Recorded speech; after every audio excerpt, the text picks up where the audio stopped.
Мен Мустафин Ильшат Ахметович. Геофакны бітіргеннен соң мен Сахалинда, Төньяк Сахалинда геология бойынша ғұмыр бойы эшләдем дә, онда пенсияға чыккач мында кайттым. Кайттым да шәһәрдән, хөкүмәттән алулыгы белгілі булгач инде мен үзем жер алып үй төзи башладым. Ләкин город шәһәрнең администрациясы җирне бирде. Без инде төзеп бетергәч дияргә була. Иң күп өлеш эшләнгән иде, 80% төзелеш биткән иде. Җир шәһәргә бирелде дә, анда алар әйтә башладылар. Менә сезнең элекке документларыгыз дөрес түгел, сез моннан китәргә тиеш диделәр. Ничек инде китәргә мөмкин? Кинәт кенә. Ул бит балалар шикелле уен уйнау түгел, үй төзү. Миңа әйтәләр, менә икенче урында җир бирәбез, шунда төзә дип. Но билгеле мин китә алмадым. Менә шулай итеп минем җирне шәһәр администрациясе судка бирде. Судка биреп, суд билгеле хөкүмәтне яклап чыкты. Шуннан соң мин судка бирдем.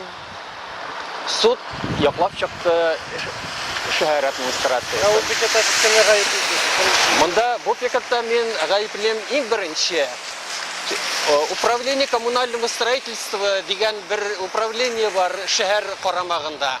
Алар җимерделәр минем өйне. Ләкин алар җимерделәр шул шәһәр комитеты исеменнән җимерделәр. Иң беренче дип мин аларны гаеплем. Икенче суд аларны яклап чыкты. Минем бүтән документлар бар. Искаков кул куйган, Миниханов кул куйган. Хәзер ул чагында Миниханов Биектау районының башлыгы булып эшли иде. Хәзер инде ул президент, барыбыз да беләбез. Аннан соң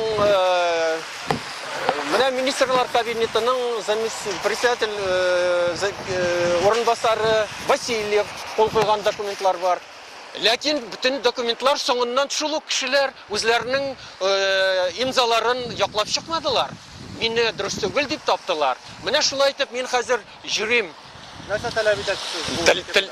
Бу пикет белән мин судларның дөреслекен таләп итәм. Минем бүтән булган матди зыянны каплауларын телим. Аны матди зыянны минем 5 миллион чамасы инде ул хәзер анда минем материал шул кадәр күп иде. Аны тракторлар белән шундый бернинди кызганычсыз ваклап чыктылар, топтап чыктылар тракторлар белән. Бу җир минем элек Высокогорский район, поселок Большие Клыки иде инде ул. Хәзер ул Казанга керде. Менә Казанга кергәч инде Казан хөкүмәте аны гел икенче мәртәбә, икенче төрле итеп карый башлады безнең документларга. Мин бу турыда әйттем инде. Менә Казан хөкүмәтеннән, Казан хакимиятеннән һәм суд органнарыннан гаделлек эзлисез. Әйе. Ләкин мин инде күптән, мин инде 2003 елда ук минем яртылаш төзелеп беткән, өйне җимереп киткәннәр ди, менә шул вакыттан бирле мин гаделлек эзлим. Мин монда инде комитет по правам человека диләр инде урыс телендә, менә общественная палата, конституционный суд, менә монда кырда гына шулай ук представительство российского президента дигән монда оешмалар бар. Аларның барысында мин үттем. Ләкин барысы да чынбарлыкка шулай истән генә карыйлар. Алар берничек тә бу ситуацияга кирмичә генә менә истән генә карап шулай әйттем инде, кабул итәләр. Алар по правам человека дигән мәсьәләне алар истән генә карыйлар ул мәсьәләләргә. Алар чынбарлыкта по правам человека дигән организация дип аталса да, алар кешенең шундай кеше турында уйламыйлар гомумән. Менә бу кичек белән гаделлек тамашага санапсызмы?